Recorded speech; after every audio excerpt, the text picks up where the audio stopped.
فالسفينة تتمتع بالاستقلالية على مدى 12 ألف كيلومتر لمدة 30 يوما بسرعة اقتصادية تقدر ب15 عقدة بحرية. قلعة بني عباس للقيادة ونشر القوات لها مهام متعددة في كل الظروف في السلم والأزمات، فهي تطلع بالإسناد اللوجستيكي وتموين سفن الأسطول والجندي والسفن الخاصة، نقل العتاد، المعدات والعربات الخاصة، وتقديم الإسناد للعملية البرية، بالإضافة إلى المساهمة في حالة الكوارث الطبيعية من إجلاء للمدنيين مع استخدام المروحيات وسفن الإنزال في منطقة الأزمة، المشاركة في عمليات البحث والإنقاذ، بالإضافة إلى التعاون في المجال البحري والعسكري.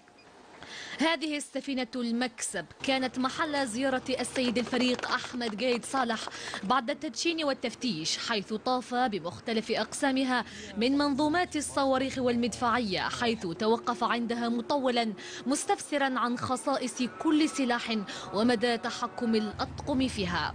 الفريق أحمد قايد صالح تفقد أيضا مستشفى السفينة الذي يتسع إلى 60 سريرا، من بينهم سريرين للإنعاش وقاعات للعمليات الجراحية كاملة التجهيز.